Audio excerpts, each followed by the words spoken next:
close your eyes and drift into the quiet tale of Nemesis, the goddess of balance and justice. Let her story guide you gently to sleep. If you enjoy these calm journeys, a like and subscribe means the world. Nemesis was the goddess who watched over the balance of life, making sure no person had too much luck or too much joy without deserving it, and that no one escaped punishment for evil actions. She stood for the anger and quiet fury people felt when they saw others committing wrongs and not suffering any consequences, or when someone lived a life filled with too much good fortune without having done anything to earn it. Her work was to keep everything fair, guiding events so that there was a kind of natural justice.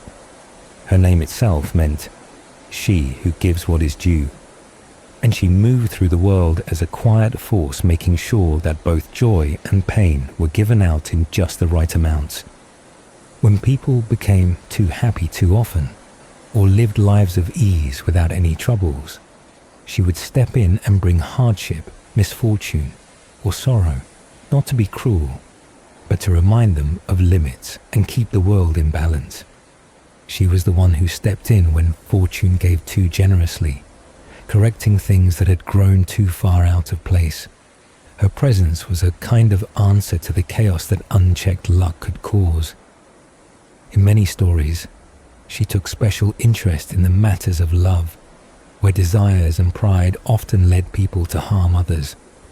She was there when Narcissus showed no care for those who loved him, and when his rejection led others to suffer, and so she made sure he too would fall victim to the same coldness he once showed. In another story, a woman named Nicaea, who killed a man who loved her, was also met with Nemesis's silent but certain correction. Sometimes, in the myths of the Trojan War, Nemesis is said to be the mother of Helen, the woman whose beauty brought disaster to countless lives. In some scenes from these stories, she is shown during the moment Helen is being taken away, pointing at her, as if to say this was not right, that something would come from this act. In art, Nemesis was often shown with wings, a sign of her swift presence and quiet movements across the world. She held different items in her hands, sometimes an apple branch, a rein to control, a whip to punish, a sword to strike, or scales to weigh what each person deserved. These were not just objects, but symbols of her purpose. The apple branch might suggest reward, the rein her control over fate, the whip and sword her power to correct and bring pain, and the balance her fairness in all things. Though the Greeks had many names for many gods, they called her Nemesis most of the time, though the Romans sometimes called her Invidia, which meant jealousy, or Rivalitas, meaning rivalry, names that reflected how people might feel when they saw someone else with too much good fortune. As for her family, she was said by some to be born from Nyx, the dark goddess of night with no father. Others said she came from both Nyx and Erebos, the shadow of the underworld. Still others claimed she was the daughter of Okeanos, the great river that encircled the world, or even of Zeus himself. As for her own children, some stories said she bore Helen after being united with Zeus, which would connect her directly to the great tragedy of Troy. Other tales claimed she was the mother of the Telkynes, strange sea beings, after being joined with Tartaros, the deepest part of the underworld. In the older writings, she was often paired with another goddess called Shame, together acting as the quiet voices in people's hearts that warned them when they were about to do something wrong. She made people hesitate before they acted in a way that would bring harm or lead them to excess. But over time, the way people saw Nemesis changed. Writers like Herodotus and Pindar showed her more as a force of fate itself, not just a voice of conscience, but an active presence that shaped people's lives. When someone had too much success, she would strike to bring them back down. not out of cruelty, but because it was dangerous for humans to believe they could live without limits. The gods, it was believed, grew angry when mortals had too much happiness, because that kind of joy led to pride, and pride led to downfall. So she kept things in check, not just for the people, but for the harmony of the world itself. Fortune might raise someone high, but Nemesis was the one who made sure they remembered their place. She was the answer to the world's unfairness, the shadow that followed behind those who ignored what was right. Just like the goddesses of justice and vengeance, those who punished crime and imbalance, she came for those who went too far or lived too high. She did not rush. Her power was slow but sure. Sooner or later, the one who had taken too much would feel her hand. She lived in the minds of poets and thinkers as the whisper that no joy lasts forever and no wrong goes unpunished. Though she was not loud or showy, her presence shaped the stories of gods and mortals alike. She was a goddess not of love or war or the sea, but of balance. And in that balance, she ruled with quiet strength, unseen but always watching. The people of Smyrna once worshipped two forms of the goddess Nemesis, both said to be born from the night itself. These twin goddesses were daughters of Nyx, the shadowy figure of night, and this belief was not uncommon, for Nemesis was often thought to arise from the darkness, born without a father. In many places, she carried the surname Adrasteia, and in others, she was called Rhamnusia or Rhamnusis, a name she took from the town of Rhamnus in Attica, where her most renowned temple stood.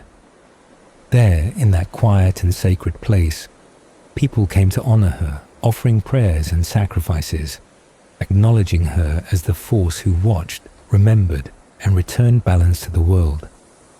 In the sanctuary at Rhamnus, she had a statue that bore a striking resemblance to older depictions of the goddess of love. But over time, her image shifted into something more serious, more watchful, more concerned with justice and consequence than with passion. Her statue, crafted with deep meaning, held in its left hand a branch from an apple tree, symbolizing the outcome she dispensed, while the right hand held a small dish, known as a patera, used in rituals. Upon her head rested a crown, and this crown was no ordinary ornament. It was decorated with stags and a small image of victory, suggesting her dominion over those who thought themselves invincible or above the reach of fate. In some artworks, she was shown standing quietly, almost sorrowfully, with a rein in her hand or a branch of ash, perhaps to remind others of the control she held over the path of fate. In her right hand, she sometimes carried a wheel, the symbol of turning fortunes, or a sword or a scourge, instruments of judgment and correction. These tools, whether soft or sharp, gentle or cruel, reminded everyone that no one could outrun what they deserved.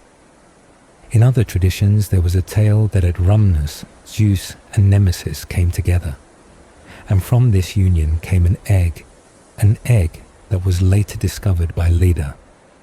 From that egg emerged Helen and her brothers, the Dioscuri, who would go on to play great roles in myth and war. This strange origin led to Helen herself being called Rhamnusis, tying her back to Nemesis and that place of quiet reverence.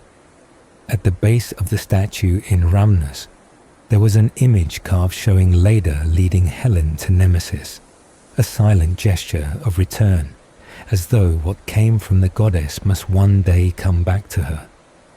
The resemblance between Nemesis and the goddess of beauty was noted by many, especially in older times when divine figures were shown with soft features and kind faces. But Nemesis, though once shaped with the same grace, eventually took on a sterner look, her expression reflecting the seriousness of her purpose.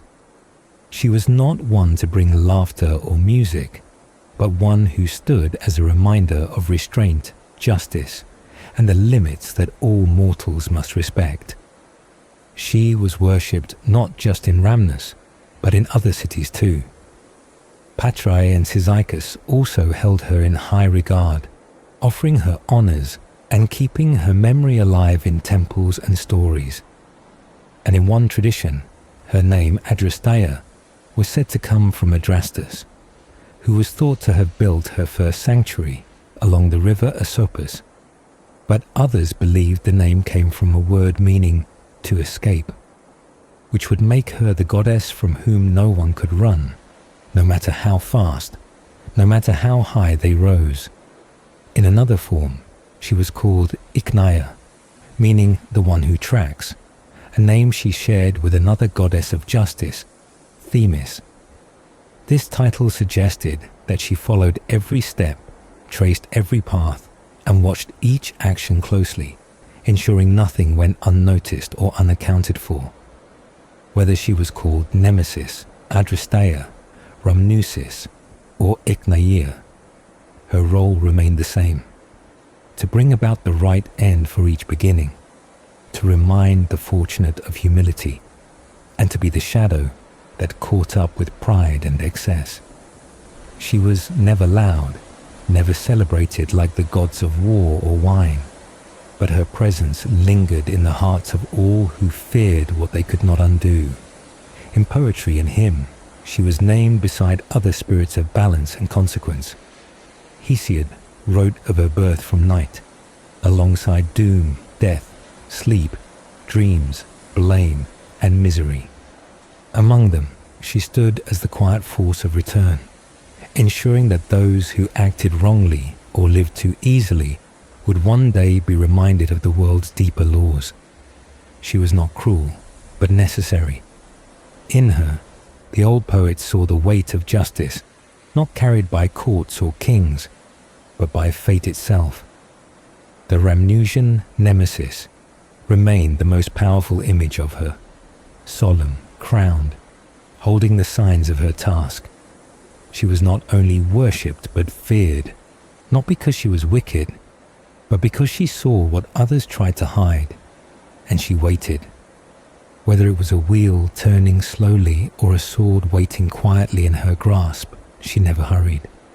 She only made sure that what was taken was returned, what was ignored was answered, and what was overdone was undone. Her story, like her statue, was not filled with noise or glory, but with patience, justice, and the quiet strength of what must be. Ceres, the dark goddesses of death, were not the only daughters born of night, for deadly Nyx gave birth to many children who would shape and shadow the fate of mortals, and among them was Nemesis, the spirit of retribution and righteous anger, whose presence brought consequences to those who deserved them.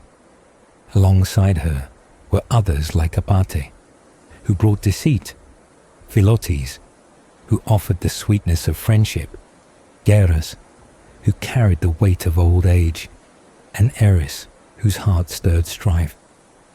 All these spirits came from the same darkness, and all served their purpose in the world of mortals. But it was Nemesis who stood for justice and the balancing of fortune. In the city of Smyrna, the people believed in not one but two forms of Nemesis, and they too called her the daughter of night, showing how deeply they connected her with the shadows and the forces that move unseen. The Roman writer Pseudo-Hyginus also echoed this belief, naming her as the daughter of Night and Erebus, along with many others like fate, old age, death, and hatred. And among this long list of names, Nemesis stood out as retribution, the one who brought fairness through force when needed. Even Cicero, in his writings, listed Nemesis under the name Invidentia, meaning envy, as one of the many children born of the dark union of Erebus and Night, a figure grouped with fear, toil, fraud, and other harsh spirits of human suffering, showing how she was part of a wider family of powers that made life both difficult and just. But while many agreed she came from night, not all traditions followed the same path, and some said that it was Oceanus, the great stream that encircled the earth, who was her father. In Rhamnus, a place sacred to her, the people believed this version, saying that from the depths of Oceanus came Nemesis, the balancing force who answered pride with punishment. The Athenians too held to this tale, believing that their Nemesis, who watched over Rhamnus, came not from the darkness above, but from the waters below. Yet still another version, older and more haunting, told of a time when Zeus himself desired Nemesis and sought to take her by force. In this tale it was said that she did not welcome him, did not want to lie in the arms of her own father, and so she fled, her heart filled with shame and anger, for what was asked of her was against her will. She ran from him over the land and sea, through every corner of the world, always changing her form to escape. Sometimes she became a fish, gliding through the roaring sea. Other times she ran across the land, becoming beasts and creatures that roamed the wild earth. She moved swiftly, trying to stay beyond his grasp, leaping over rivers and soaring past the boundaries of the world. But still he followed, filled with desire and determination, and in the end he caught her, and from that unwanted union came Helen, the woman whose beauty would bring ruin to kingdoms and countless deaths to warriors, whose face would launch 1,000 ships. It was said that Helen was born not from joy, but from a chase, from a struggle that Nemesis tried to resist but could not escape. And so Helen, known to all for her beauty and her role in the Great War of Troy, was also known by another name, Rhamnusis, tying her back to the goddess who birthed her and to the place where her story was honored in silence. The poet Lycophron spoke of the winged firebrand Paris rushing to seize the dove, hinting at Helen's fate and the sorrow she would bring. Nemesis, though silent in many myths, was present in the background of all these events, her story running like a thread through the tales of gods and men. She was not loud or cruel, but firm, a spirit shaped by darkness, but driven by balance. Her parentage, whether from night, Oceanus, or Zeus, did not change her nature. She remained the one who watched, who weighed, who responded. Her siblings may have brought dreams, love, and misery, but she brought consequence. She was feared and respected, a goddess who could not be bribed or escaped, whose justice was slower than vengeance but more certain. She did not roar like war gods or dazzle like the gods of light, but she endured, a quiet reminder that every action carries a weight, and that no good or evil goes unanswered forever. Nemesis moved with the stillness of night, born from its silence, flowing from the river of the world, and chased by the king of gods. Her story was not told in triumphs or battles, but in shadows, in running footsteps, in the ever-turning wheel of fate. From her came Helen, and through Helen came war, and through war came the unraveling of greatness. Nemesis did not need to strike with a sword. Her justice unfolded in the lives of those who thought they could outrun their dues. In every version of her tale, whether as the child of Nyx, of Oceanus, or of Zeus, she remains unchanged. The one who restores what was unbalanced, who watches when others look away, and who follows quietly until the right moment comes.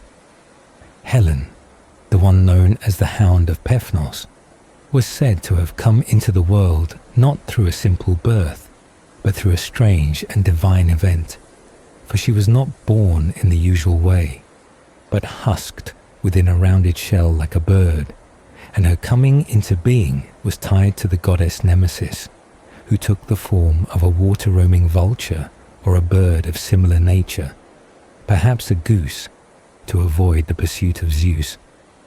In one version of the tale, when Nemesis tried to escape Zeus and his relentless desire, she changed herself into a goose, gliding across the waters in her winged shape, hoping that by becoming something delicate and untouchable, she could stay out of his reach. But Zeus, not easily turned away, transformed himself into a swan and approached her under the guise of helplessness, as though fleeing from a great predator. In this form, he came to Nemesis and took what he wanted, and from that forced union, Nemesis laid an egg. A herdsman, while walking through the woods and trees, came across this strange egg resting among the leaves. Not knowing what it was, but seeing it as something rare and possibly sacred, he took the egg and brought it to Leda.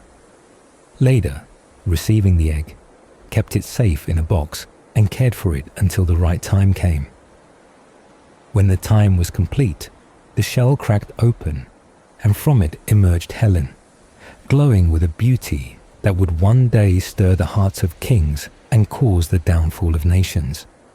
Though Leda raised her as her own daughter, and though many believed Helen to be the child of Leda and Zeus, some said her true mother was Nemesis, and that Leda had only nursed and raised the child. This belief was known throughout Greece, and even artists and sculptors preserved this tale in their works. At Rhamnus, where the sanctuary of Nemesis stood, the sculptor who shaped her great statue also carved into the pedestal a scene showing Helen being led by Leda to the goddess, as though returning her to the one who gave her life. In that same depiction, the sculptor included Tyndareus and his children, showing the full tale as it was known and spoken. Others told the story with slight differences. In one version, it was not a goose but a swan that Nemesis became, and Zeus still changed into a swan as well, tricking her with help from another goddess, who turned into an eagle and pretended to chase him. In this forced chase, Zeus flew into Nemesis's arms for safety, and she, believing the trick, held the swan close and fell asleep. In her sleep, Zeus took what he wanted, and when she awoke, the act had already been done. From this, Nemesis again laid the egg, and when the time came, Hermes carried the egg to Sparta and placed it in Leda's lap. From the egg, Helen was born, a child of extraordinary beauty, destined to be remembered forever. In this way, Helen was connected not only to Zeus and Leda, but also deeply to Nemesis, the goddess of justice and consequence. Her story began not with love, but with flight, transformation, and pursuit, and the woman she became reflected the strange and powerful forces that created her. But Nemesis was not remembered only as the mother of Helen. In another tale, she was joined with Tartaros, the deep abyss beneath the world, and from this union came the Telchines and Nes, four beings known as Ecteus, Megalesius, Ormenus, and Lycus. These children were linked to the sea and the mysteries beneath it, and their birth too was not simple, but born of strange power and shadow. Yet it was her role as the punisher of arrogance that defined her more than her children. Nemesis was the goddess who watched the world and brought justice to those who boasted too much or climbed too high without respect. She was the one who answered pride with pain, who reminded mortals that they were not gods, and who struck down those who thought they could rise above the natural order. In ancient songs and writings, she was mentioned as the spirit of righteous anger, the one who balanced the scales when someone took more than they were due. In the old poet's lament, the age of men had grown so full of injustice and pride that he wished he had been born before or after his time, to avoid witnessing such wrongs. It was in such an age that Nemesis moved most strongly, when hubris flourished and people no longer feared consequence. Her presence was a warning. She did not shout or roar, but arrived when she was needed, turning the wheel of fate slowly and steadily until those who had risen too high found themselves brought low again. She took many shapes, both in myth and in form, and her name was spoken with both fear and respect. She was not a bringer of chaos, but a restorer of balance, the one who gave what was due and withheld what was undeserved. Through her, the world remembered its limits, and through her, stories like that of Helen began, not in joy or love, but in flight, pursuit, and the strange justice that shaped gods and mortals alike. Truly, it is a race of iron, born into a world where rest does not exist, where men toil endlessly under the burden of labor by day and are taken by death in the silence of night. And though there is no escape from this harsh fate, the gods do not leave them without some moments of good, however brief and mixed with pain they may be. Even these small joys are not enough to shield them from what is to come. For Zeus has already decided that this race of mortals will be brought to an end, and not in the usual way, but they will be so corrupted that grey hair will cover their temples even at birth.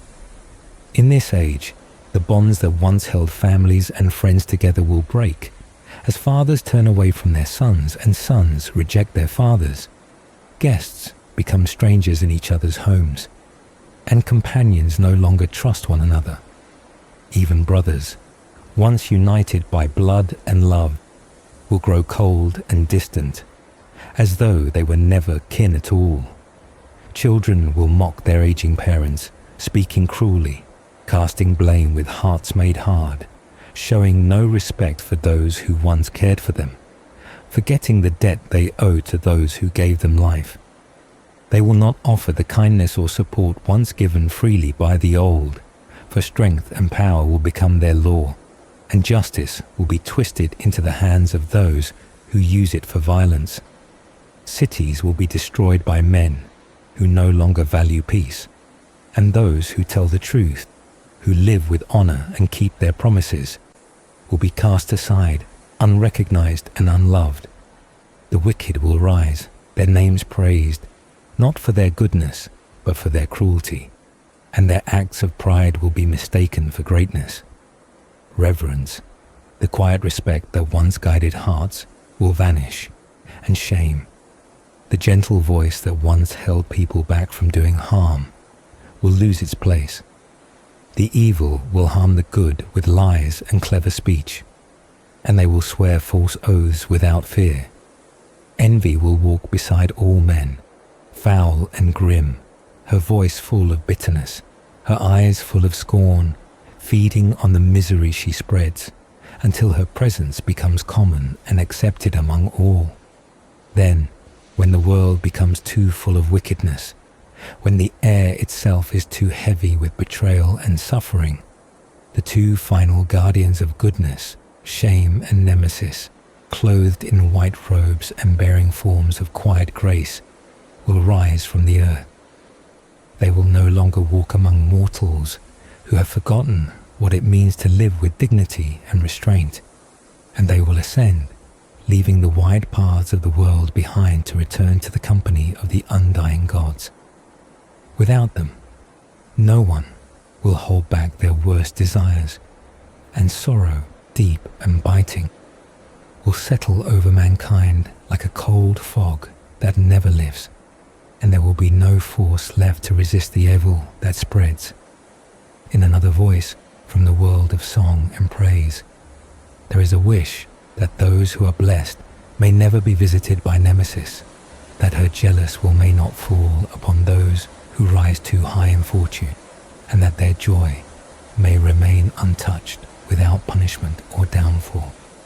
For even in celebration, people remember that her gaze does not leave the proud untested.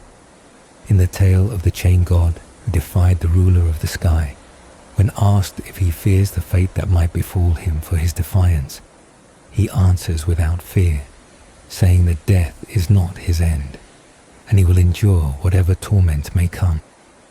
The chorus warns him that there may be worse suffering than what he has already faced, but still he does not tremble. They remind him of Adrasteia, the name given to the inescapable goddess, and how wise are those who bow before her with humility, for to challenge her is to invite ruin, and to honor her is to seek shelter from what cannot be avoided. Her presence is not always loud, but it is always certain. Her name is echoed in old fields and ancient lands, like the great plain of Berekinthos, where the goddess once had a seat, and the cattle cried out among the hills of Ida. The earth remembered her, and the people built a place to worship her, calling it by her name, knowing that she watched from above and below, weighing the hearts of men and returning to each what they deserved. In the story of a father who once boasted too much and a daughter who suffered for it, her hand is felt again, not in the moment of pride, but in the fall that follows. For when pride grows too tall, Nemesis brings it down. She does not forget, and she does not forgive those who refuse to see their limits. Her silence is not absence but waiting, and her judgment, when it comes, is final. She stands at the edge of every story where power is abused, where oaths are broken, and where kindness is cast aside. She walks beside shame, and together they protect the balance of the world until the world forgets them, and they are forced to leave it behind. Then all that remains is sorrow, and the sound of their absence echoing in the hearts of those who no longer know what they have lost. She represents the indignation of the gods, stirred when mortals dare to boast without reverence, and through her presence their pride is answered with a rightful consequence. When the greatest warrior stood over the lifeless body of his foe, still filled with anger even in death, another voice reminded him that the dead no longer feel sorrow or joy, that to harm or honor them matters not to their silent forms. But even in that stillness, there is one greater than the quiet of death. Nemesis, the force of righteous resentment, whose presence stands above the grave, ensuring that justice is served not only for the living, but for those who can no longer speak. Justice, in her silent wrath, continues on beyond death, and Nemesis watches, not forgetting the wrongs done to those who no longer breathe. She is appointed by the greater order to carry out justice's message, and her gaze does not soften with time. From the heights of philosophy to the songs of poets, her name is spoken with care, for the ancients knew well that even the lightest of words could carry a heavy price. In life, a child must show respect, especially to parents, for in the structure of family lies the order of the world, and even fleeting words of disrespect carry weight. There is no word too small, no slight too brief to escape her notice. She walks beside justice, appointed as the ever-watchful messenger, guarding the lines between reverence and arrogance, ensuring that those who speak wrongly will face the balance due. And so, even a child is warned to yield, not from fear alone, but from the understanding that Nemesis waits beyond every reckless thought. Her name brings pause, and her shadow is heavy, not only for those who act, but for those who speak, those who let pride touch their tongue. Among the customs of the ancient world, it was known that when jealousy or resentment rose, people would spit lightly upon their chests, not out of disgust but in ritual, a silent act to ward her off, to keep her eyes turned away. They feared her gaze, for it reached where nothing else could, deeper than words, beyond actions, into the quiet places of the heart. Her presence was not just reaction, it was anticipation, and the old ways taught that it was better to act with humility than to risk her disfavor. Her name was whispered during prayers, sometimes with respect, other times with caution. In sacred groves where trees grew thick and tall, untouched by axes, protected by the gods, there came a man who defied the old order. In his pride, he sought wood not for shelter or survival, but for feasts and banquets, for wars that would echo with the laughter of arrogance. The goddess of the harvest, guardian of such sacred places, saw her tree tremble and felt the pain of her grove. In kindness, she approached him, not with thunder or rage, but with warning. She wore the shape of one known to him, hoping to stir his heart with memory and reason. She asked him gently to stop, to see the place for what it was, a gift of the divine, and to turn back before anger took root. But the man's eyes were wild with pride, fiercer than a lioness guarding her cubs, and he met her words with threat. He lifted his axe and dared to speak of flesh and blade, of joy stolen from what was sacred. His boast was not forgotten. Nemesis, who records not only deeds but speech, marked his words. In her silent scroll the insult was written, not in ink but in fate. And so, from that moment, his hunger knew no end, for pride had called for balance, and she had answered. Through her, justice found its path, not in battle, but in suffering that mirrored the arrogance of his heart. From temples to theatres, from scrolls to hymns, her name echoed. In one hymn, her voice is called upon with reverence, naming her the Queen, who sees all, who hears all, who guides the hidden turns of the human heart. She is described as eternal, her sight stretching farther than any mortal's, her joy found in what is right and fair. The hymn speaks of how she touches every thought, even those kept deep inside, where secrets rest. Her influence changes the minds of men, turning hearts that stray, guiding the lawless back to the path of justice. Nothing is hidden from her. No passion, no whisper, no dream. Her power rules over all, binding them not with chains, but with the knowledge that she is watching. She holds equity in her nature, not cruelty, not vengeance for its own sake, but balance. The righteous suffer under her only when they step away from what is fair. She hears the prayers of those who know her strength, and those who seek her favor do so with honest hearts, for only truth can stand in her presence.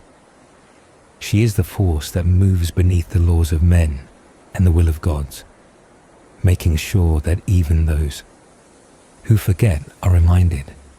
Where justice demands a voice and indignation must rise, she is there, not with shouts, but with the quiet certainty that no deed will be left unmeasured.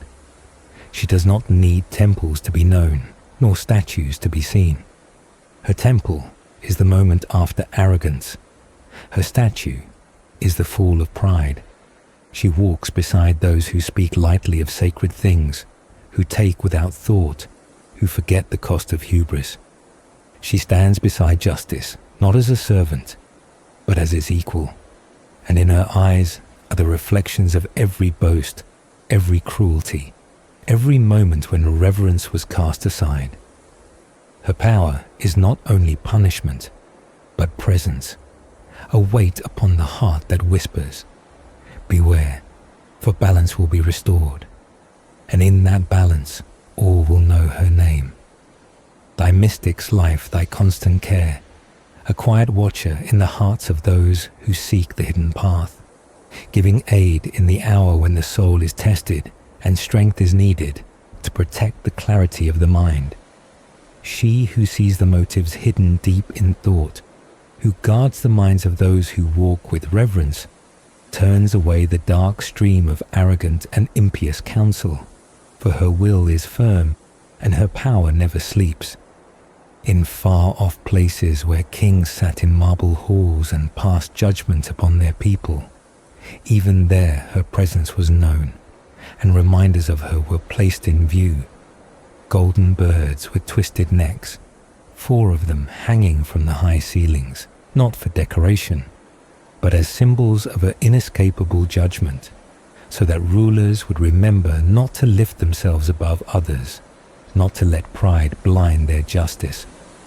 Her name was Adrasteia, the one who cannot be escaped.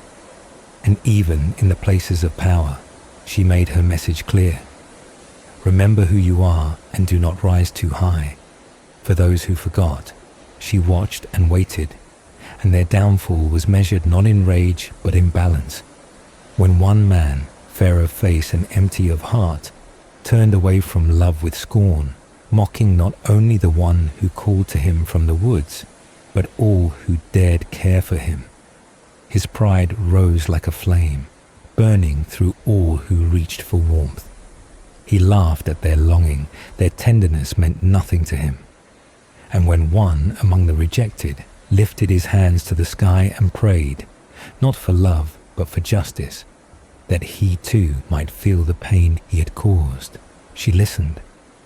Rhamnusia, the goddess who sees and weighs, nodded at the truth in the plea.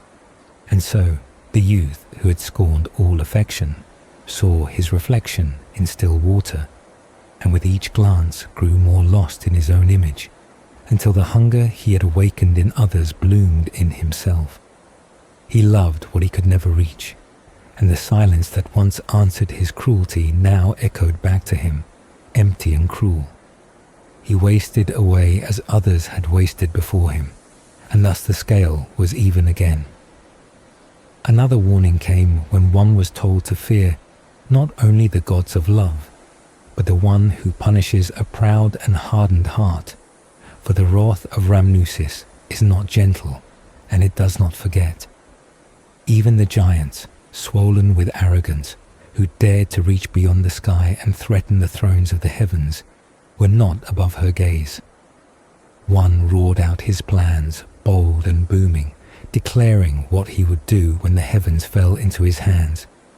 And she was there.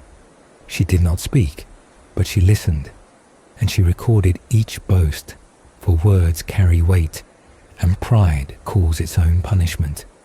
When a nymph, proud and cruel, turned away a young shepherd who loved her not with scorn alone, but with steel, taking his life with no remorse, it was Nemesis who saw the blood-soaked ground and the still chest of the boy who once sang in the fields. She pointed the act out to the goddess of love, demanding an answer, and to the god of love himself, questioning the silence that followed such cruelty. Others cried out in grief, calling for her justice. And though the nymph slept in peace, unaware she had been marked, the punishment came not as a warning, but as an answer. She was taken in the quiet, with no chance to flee, her arrogance repaid not with death, but with shame, and her cries unheard, as once she had ignored the cries of another. For she had called for fate, and it came not with fire, but with silence and the weight of her own choices. And in another place, another time, when one shouted in mockery, laughing with pride in front of others, thinking his words would disappear into the air, she heard. Nemesis does not strike every speaker down, but she does not forget. She heard the proud tone, the loud voice, and she marked it. Pride builds slowly, but so does its fall. And in the wild mountains, where the proud companion of a goddess dared to raise her voice in arrogance, claiming herself greater, untouched, superior in purity, her words too were not lost. The goddess who was mocked went straight to Nemesis.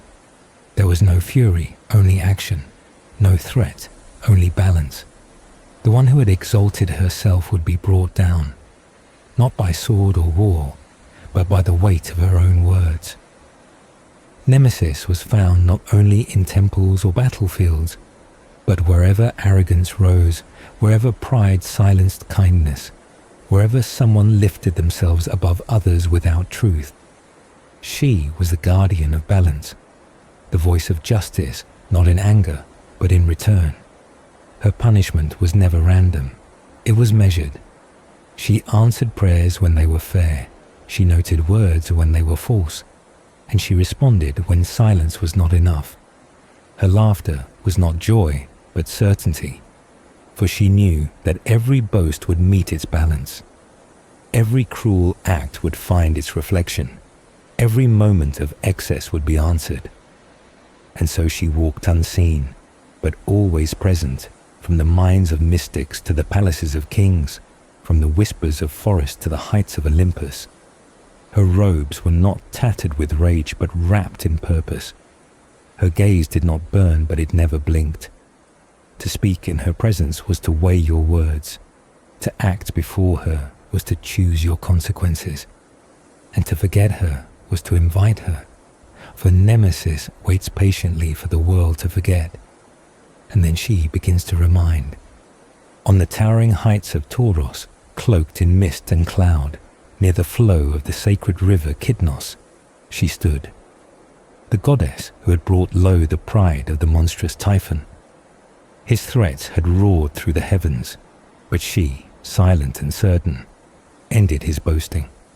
Before her feet spun a great wheel, not turned by any hand but moving on its own, a symbol of her power to bring the mighty down. This wheel was not of wood or stone, but a sign, a message, showing that those who lifted their heads too high would be brought low, rolled to the earth by the turning hand of justice. She, the goddess who could not be overcome, who moved unseen but felt by all, turned the path of life itself, not by force, but by balance. Her throne was not empty. Around it circled a bird not born of earth or sky alone, a griffin, fierce and watchful, flying swift on its wings or balancing on its 4 sharp feet. It flew without being called, always ahead of her, showing that her reach was not limited to one place, but extended to all corners of the world. The north and south, the east and west, none were beyond her passage, and those who thought they could stand above others were brought to their knees, as if bridled with a bit they could not escape. The proud, no matter their strength or will, were driven forward like a beast under the whip of misery, rolled endlessly, like the wheel that spun at her feet, a wheel that knew no rest. When she looked upon the face of the huntress, pale and cold, she saw that anger had settled deeply in her. The goddess whose bow had never missed, whose feet ran silently through forest and shadow, was not herself. And so the avenging goddess who brought justice to all spoke gently, asking who had stirred her fury. She had seen the look before, eyes full of storm, mouth tight with wrath. And so she named the ones who might have dared. Was it another son of the earth, another like the giant whose eyes burned with madness and desire, who once dared to reach for one too sacred to touch? She asked if the great bow had been drawn, if the arrows had flown, if the same bold hands had returned. Had the stars brought back the hunter who had once walked beside her but dared to forget her vow? That one who had fallen with eyes still open now, lay cold and lifeless, his story buried with him.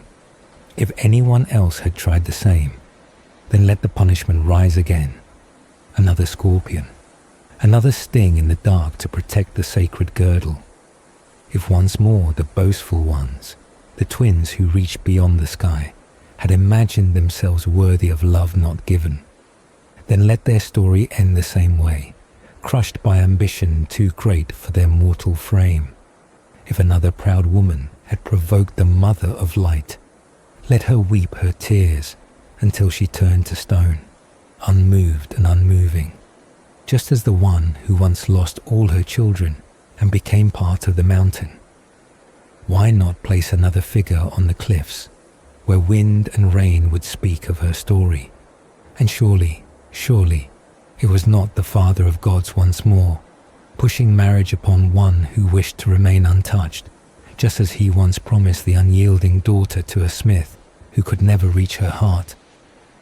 But if a woman had mocked her, as one had once mocked the gentle mother before her, then she would not be left without defense, for the goddess who rights all wrongs would act. She had not yet finished speaking when the huntress broke in, her voice sharp, her pride wounded. It was no giant, no hunter, no king who had dared this time. It was another maiden, one who should have understood silence, modesty, and strength, but who had turned to mockery. Her name was spoken.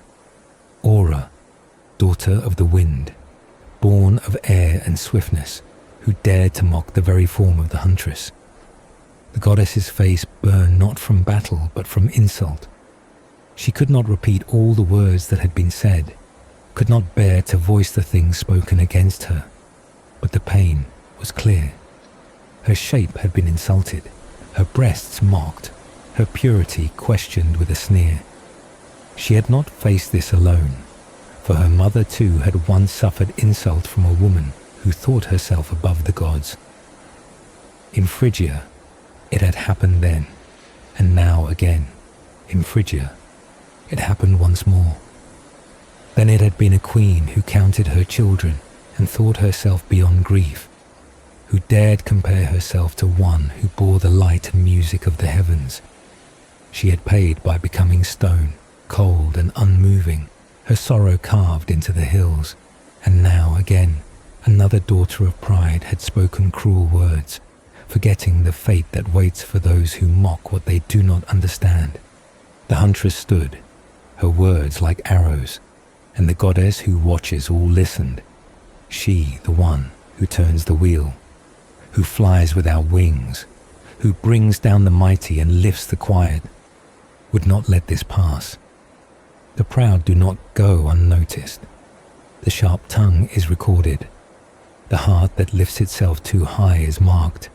From the sky to the earth her hand moves, and she still weeps with stony eyes, the mother who once lost everything, now frozen in sorrow, her grief carved forever into the rock of the mountain, while I alone remain insulted and carry my shame without vengeance. No justice has fallen upon the one who mocked me.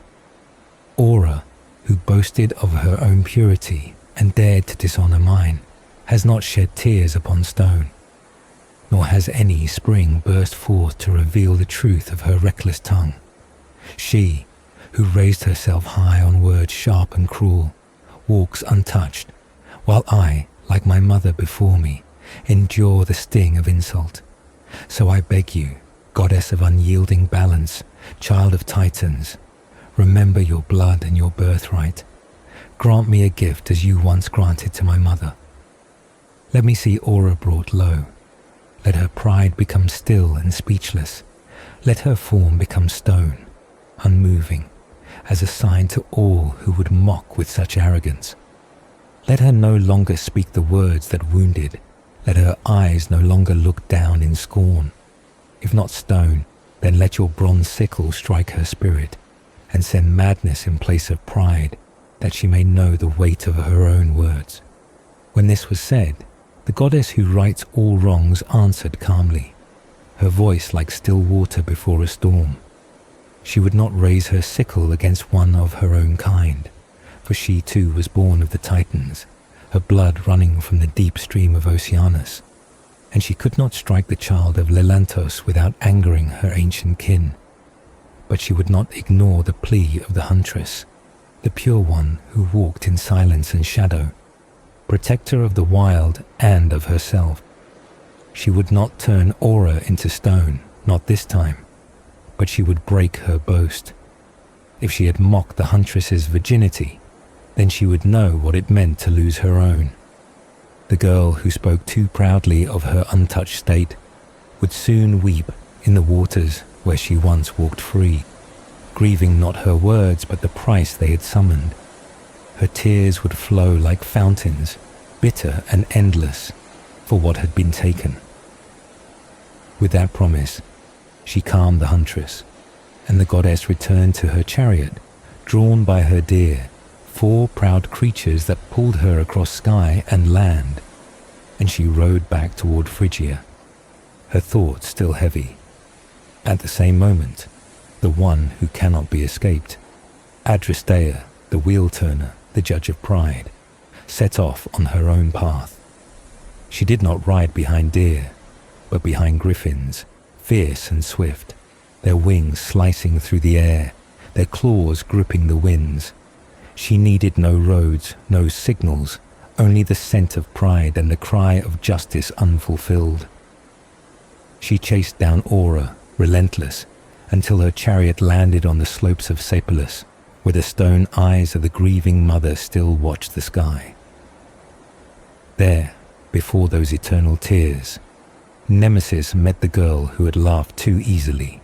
She raised her whip, its snakes hissing with righteous fury, and touched the girl's proud neck, not with softness, but with truth. She struck her with the wheel that turns all things, the wheel of justice that never stops spinning. The proud spirit bent, not with choice, but because no one stands tall before Nemesis. Around the girl's waist, the whip wrapped like fate itself, its vipers curling around the belt she had once guarded so fiercely. It was not a strike of cruelty, but of correction. The goddess served not only the huntress, but the god of wine and wildness whose anger still burned. For he too had been mocked by Aura's scorn.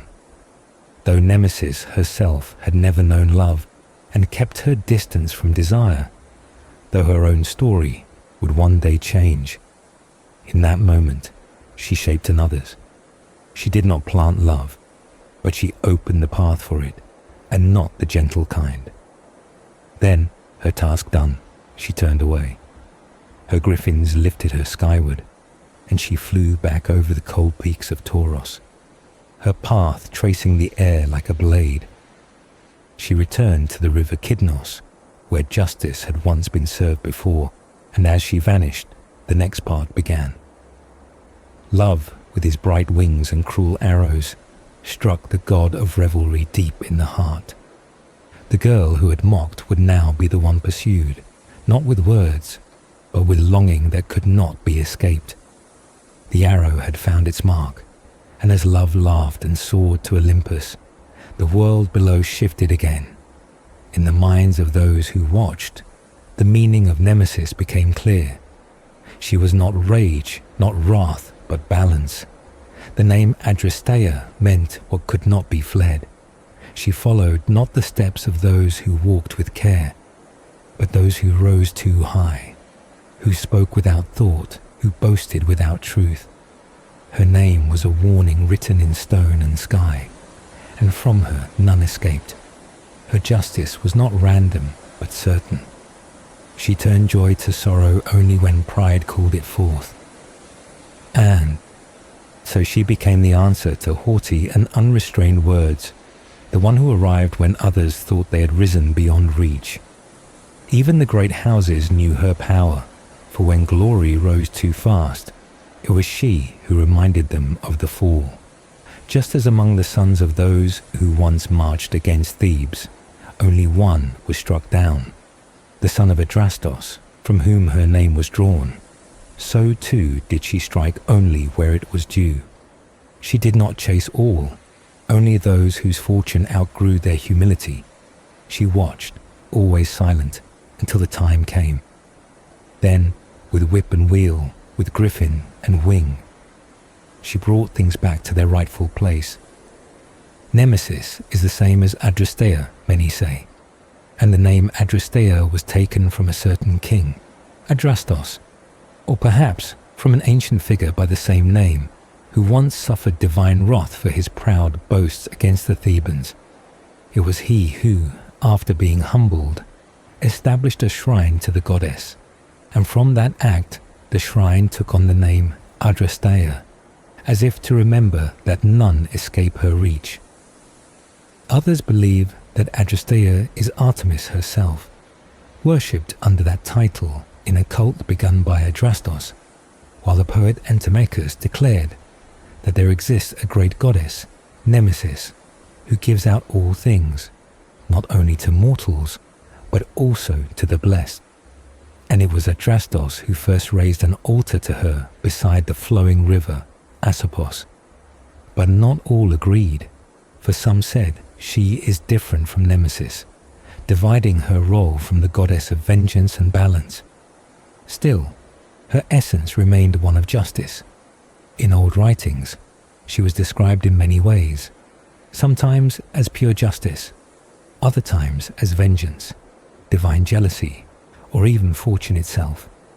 The comic poet Aristophanes once called upon her in his lines, invoking her alongside the thunder that rolled across the heavens, suggesting that when the skies grow loud and threatening, it is Nemesis who moves with them, bringing down those whose arrogance reached too far.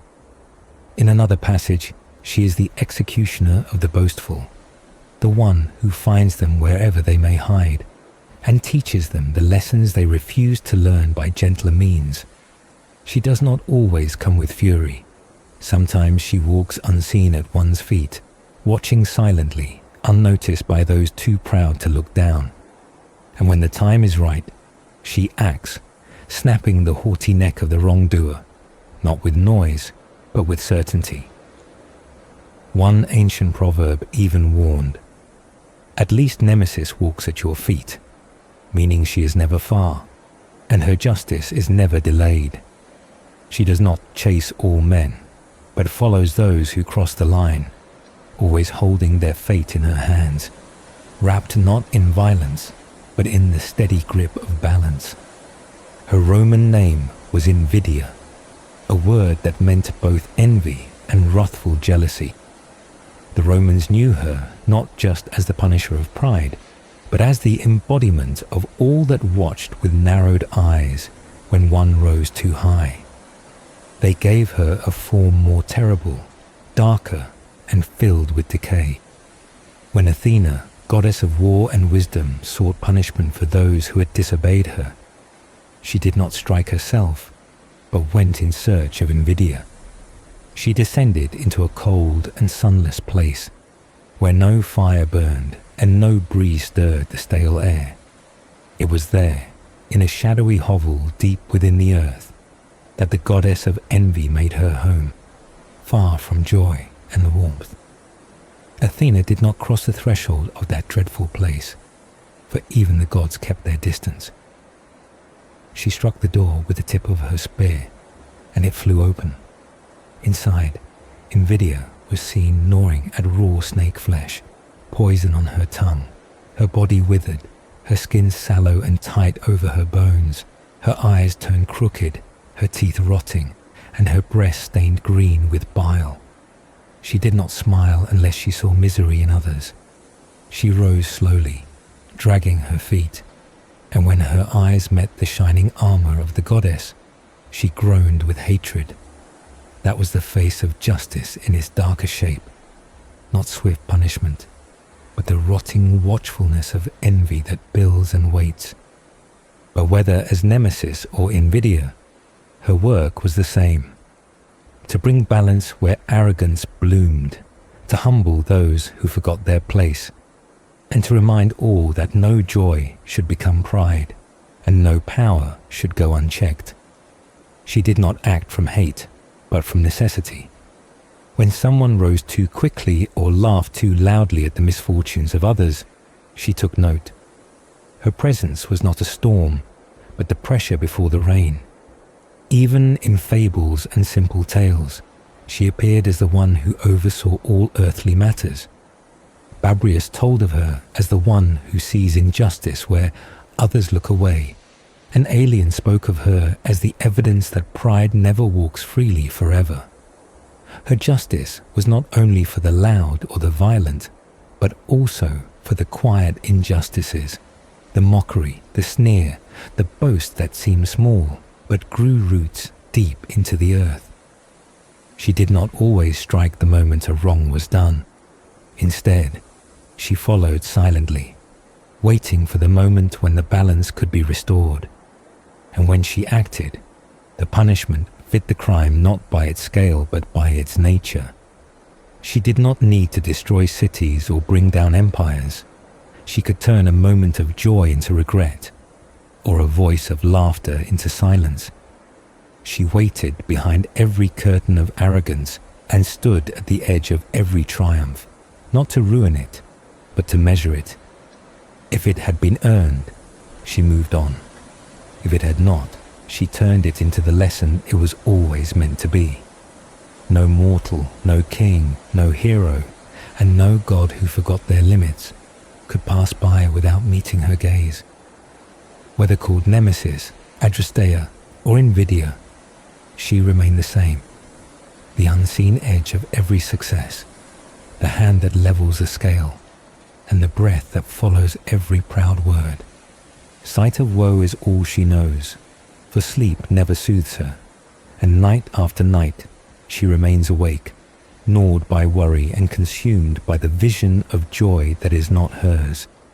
She cannot bear the success of others, cannot stomach the sight of fortune smiling upon those she deems unworthy.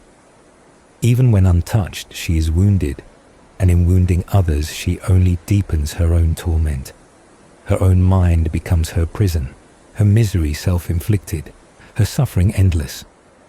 And when the goddess of wisdom, disrespected and betrayed, found her patience broken, she summoned this creature of bitterness with words that were few and sharp. Her command was not loud but final. Let the poison of envy strike the one who disobeyed. That one, named among the daughters of a noble house, was to feel the full weight of what it meant to look upon forbidden things and to ignore the warnings of divinity. Once the words were spoken, the goddess soared back into the heavens, her departure marked by the launch of her downward thrust spear. Below, the creature, the embodiment of envy itself, watched her leave with a sideways glance, muttering quietly as her heart twisted with hate and helplessness. She foresaw the victory of the goddess and grieved, for she could not stop what was to come. Taking up her staff, twisted and thorn-covered, she cloaked herself in a thick black cloud and moved forward. Her steps ruined what they touched. Fields, once full of flowers, were trampled and browned. The grass shriveled under her feet. Trees lost their crowns as she slashed through their tops. Her breath, foul and heavy, spread sickness as she moved, infecting people, towns, and homes with the rot of her presence. Yet none of this brought her comfort. When she reached a place unlike the rest, a city full of peace and knowledge, a city wrapped in celebration and honor, Athens, shining with art and wisdom, she stopped. There, tears fell from her eyes, not because there was sorrow to match, but because there wasn't. Her heart, twisted as it was, hated happiness that had no reason to die, and so she wept where joy reigned. And still she did as she was told. She found the girl, daughter of a proud line, and reached for her chest with a withering hand.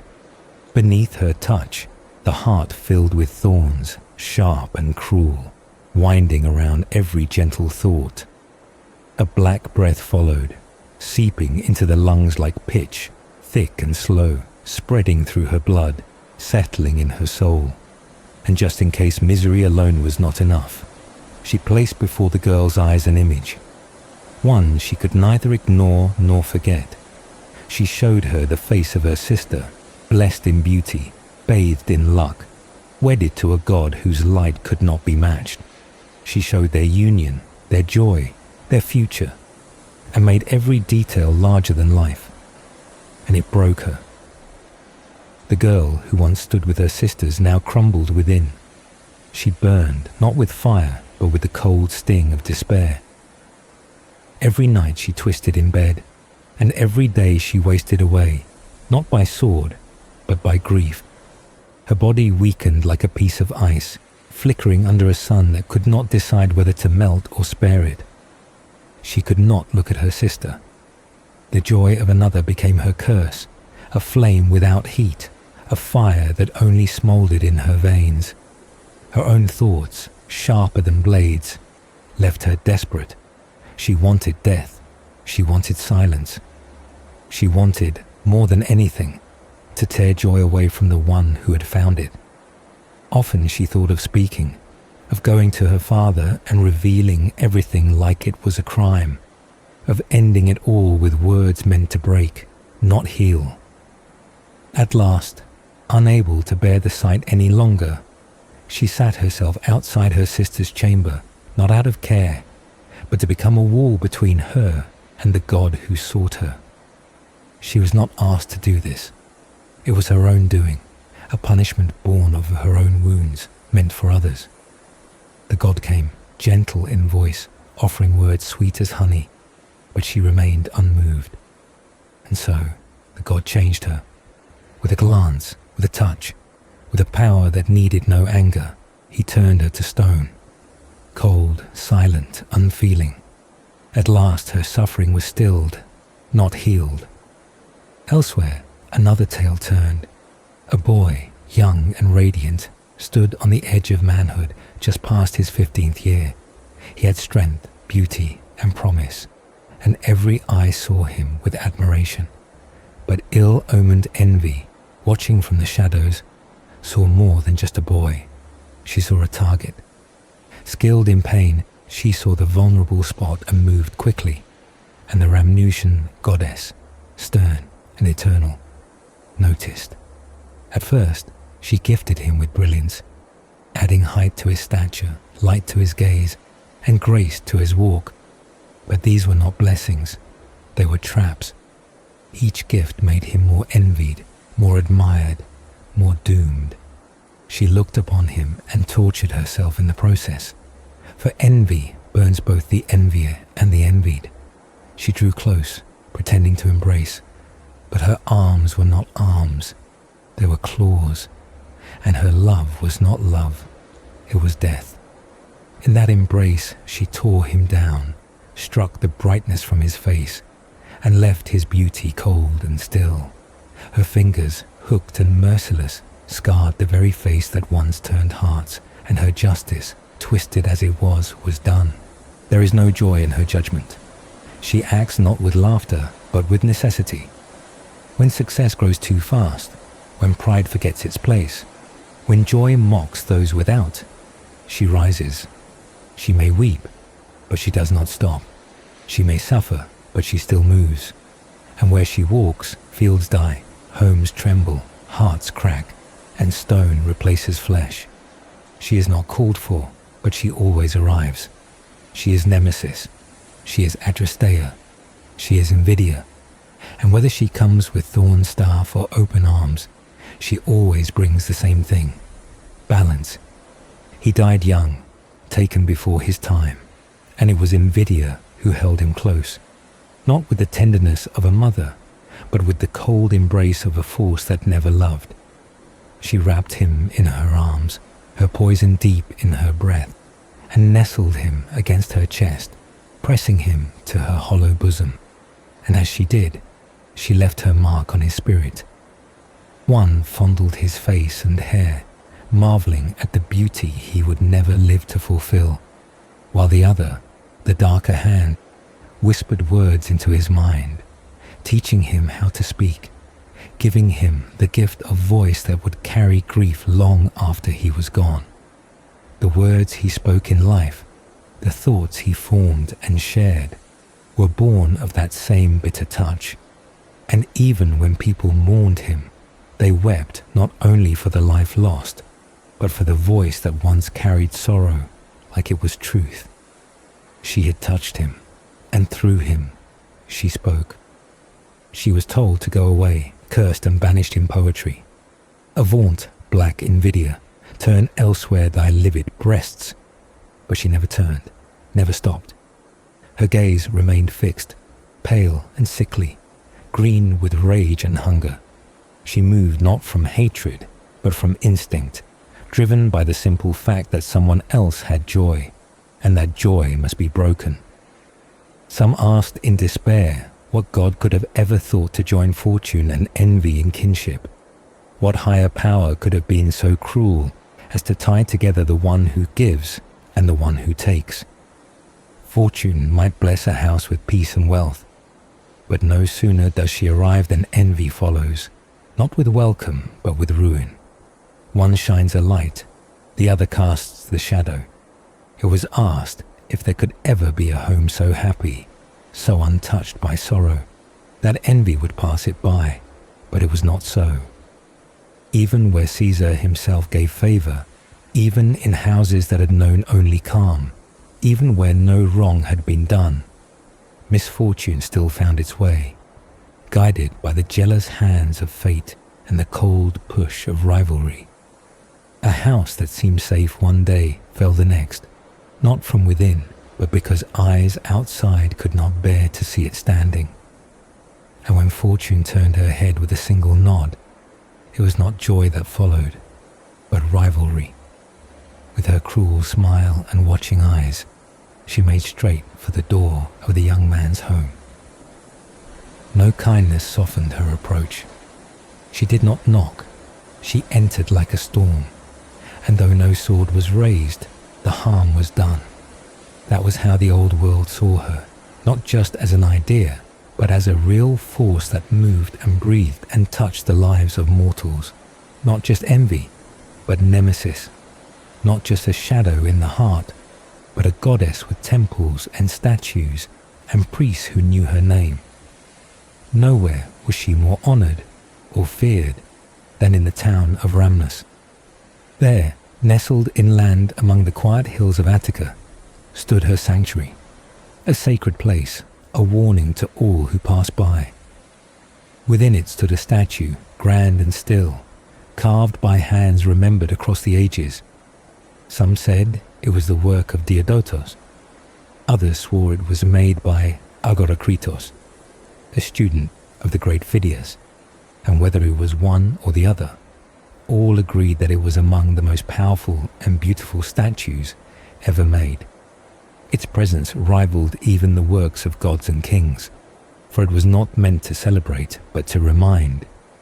It was not an image of love or peace, but of justice, unbending, unforgetting justice. The people believed that Nemesis had struck the Persian invaders who came to Marathon, men who thought their victory was certain, who brought with them a great block of Parian marble, ready to carve a trophy before a single blow had been struck. Their pride was so vast, so unshaken, that they assumed the gods would allow it, but the gods did not.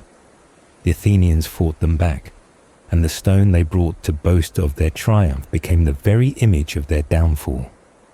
For it was that same block of marble that became the statue of Nemesis, and in the carving, nothing was forgotten. On her head was a crown, and woven into the crown were images of deer and of Nike, the spirit of victory, not standing proud but walking beside her, held in check. In her left hand, she held a branch from the apple tree, perhaps a sign of judgment, of things weighed and given. In her right, a cup with strange figures worked into its side, Aethiopes, dark-skinned figures from lands far beyond, carved there not for decoration, but with meaning no one could fully explain. Some said they were there because they lived near the edge of the world, near the stream of Okeanos, the great river that circled all, and because Okeanos was her father. Others doubted, but none could deny their presence. And unlike so many other goddesses, Nemesis had no wings, not on this statue nor on any other, not in the wooden images of Smyrna, nor in the oldest icons. She was not flight or freedom. She was the ground, the stone, the weight of consequence. People came to her not to pray for blessings, but to be reminded. They stood before her in silence, knowing that her justice did not speak loudly, but struck without warning. They looked upon her face and saw not mercy, but balance. She did not rage like Ares, nor seduce like Aphrodite. She did not sing like Apollo or hunt like Artemis. She watched, she remembered, she brought what was deserved, no more, no less. And where others moved with light, she moved with certainty. In her hand was the end of arrogance, the slow fall of pride, the stillness after the storm. She needed no temple grander than Rhamnus, no tale louder than the one told in stone. Her silence was enough. Her presence, carved from the very marble, meant to declare a victory that never came, told the only story that mattered. The higher one rises in foolishness, the harder they fall under her gaze. For Nemesis, whether called envy, invidia, rivalry, or adrasteia, always arrives, not in fury, but in balance, not in haste, but in time. And no step, no voice, no gift escapes her sight. Have them they did not, but later artists, believing that Nemesis revealed herself most clearly in matters of love, began to give her wings, just as they gave wings to Eros.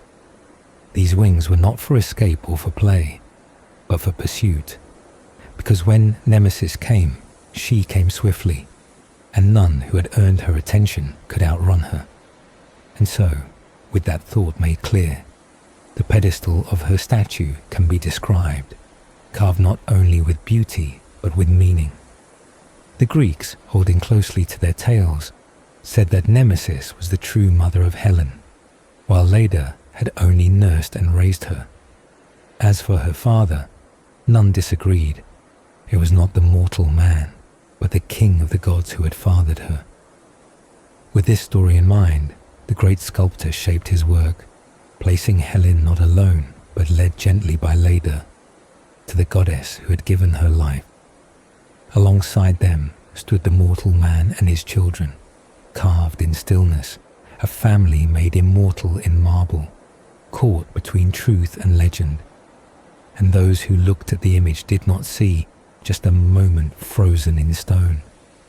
They saw the weight of lineage, the reach of the divine, and the hand of Nemesis in the shaping of fate. For she was not just the bringer of downfall, but the quiet force that guided lives before their stories began. In this sculpture, the goddess was shaped after another, her face and form modelled after the image of beauty itself. For in her earliest form, Nemesis shared the likeness of Aphrodite. It was said that she held a sprig of apple in her hand, not because she loved as Aphrodite did, but because she judged. The apple, too, was a symbol of choice and of judgment, and of what followed when pride entered the heart. Some said she was set there by a mortal king who believed she had given him life, that she was his mother and ruler. And in that belief, the image of Nemesis was raised to stand over the land and the people who lived beneath her gaze. Others said it was the hand of the great sculptor that gave her form, not out of devotion, but out of memory and mastery, and in doing so, created something that stood equal with the greatest works of their time. Elsewhere, in the city of Patre, not far from where voices rose in theatres and people gathered for the joy of song and story, stood a temple of Nemesis. It was not hidden or small. Its images were tall and made of shining white marble, large enough that all who passed could see her watching, see her listening. And there too, people came not to ask for blessings, but to remember balance. They did not pray for love or war, but for justice and for restraint, and for the silent presence of the goddess who never speaks, but always answers. Far beyond Greece, across the sea, in the land of the Troad, her name was also spoken, not as Nemesis, but as Adrasteia. That land, full of plains and rivers, was once named after her, and there the sound of cattle and sheep filled the air, echoing across the low hills where people once said she had made her home. They called it Adrasteia's seat, and though time passed and temples crumbled, the stories did not vanish. In that place once stood a shrine built by a king, Adrastos, who, after boasting too proudly and facing the wrath that followed, was said to be the first to raise a place of worship for the goddess who had broken his pride. And though the city that rose there between Priapos and Parian no longer kept a temple in her name, the memory remained. It was told that another temple stood near Cyzicus, still honoring her and still bearing the name Adrasteia, for even when buildings fall, names do not. The poet Antimachus, speaking in solemn tone, wrote of a great goddess named Nemesis, one who had received as her rightful share the power to measure and distribute all things, even among the blessed. She did not take joy or anger in her work. She simply gave each what they deserved. It was said again that Adrastos was the first to build an altar to her, placing it beside the river Aesopus, and in that place she was known not only as Nemesis, but also as Adrasteia, for the two names walk together, one meaning vengeance, the other meaning the inescapable. In later writings, these names would often become one. Some said Adrasteia and Nemesis were the same being. Others said she was Artemis, worshipped in a new form by those who had seen her different faces, but all agreed on one thing. This goddess could not be escaped. She was the one who gave each their portion, joy for the humble, sorrow for the proud, and though her voice was never raised, her presence was always felt. Whether in a cup carved with strange figures or in a towering statue with no wings, whether seated in marble near Athens or among the plains where oxen called, she remained the same. A force not born of rage but of return. She did not destroy out of hate, but corrected what had gone too far. She was not a goddess of punishment, but of proportion, not of wrath, but of response. Wherever pride took root, she was there to prune it. Wherever fortune climbed too high, she waited at its base. Wherever someone claimed more than they had earned, she wrote their name in silence and walked behind them. She was never late. She never rushed. She came as quietly as the turning of a wheel and as steadily. In her hand was not a sword, but the weight of truth. She was called Nemesis. She was called Adrasteia. She was named by those who feared her and remembered by those who learned too late. And whether carved in the image of beauty or shaped by the warning of marble, whether honored with apple branch or crown, she was never forgotten by those who understood what it meant to rise too quickly or fall too far. An altar for her by the flowing river was the beginning, and from that point her name spread, carried by water, wind, and voice. In another place, far from that first stream, the city of Smyrna held its own memory of the goddess. There, high on Mount Pagos, where the land rose above the plain and looked over the sea, the young conqueror came to hunt. It was said that after the chase had ended and the arrows had stopped flying, he found a quiet place beneath the branches of a plane tree that grew near a spring, its roots resting in the cool water, its leaves whispering in the breeze. In front of him stood a sanctuary, silent and still, watched over by the figures of not one Nemesis, but two. Tired from the day, he rested in the shade, and while sleep took him, a vision came, not of dreams, but of command. The Nemeses appeared before him, not as shadows, but as presence, and they spoke not with rage, but with certainty. They told him to build, to move the people, to shift the city from its old place to this new ground where water and tree and goddess met.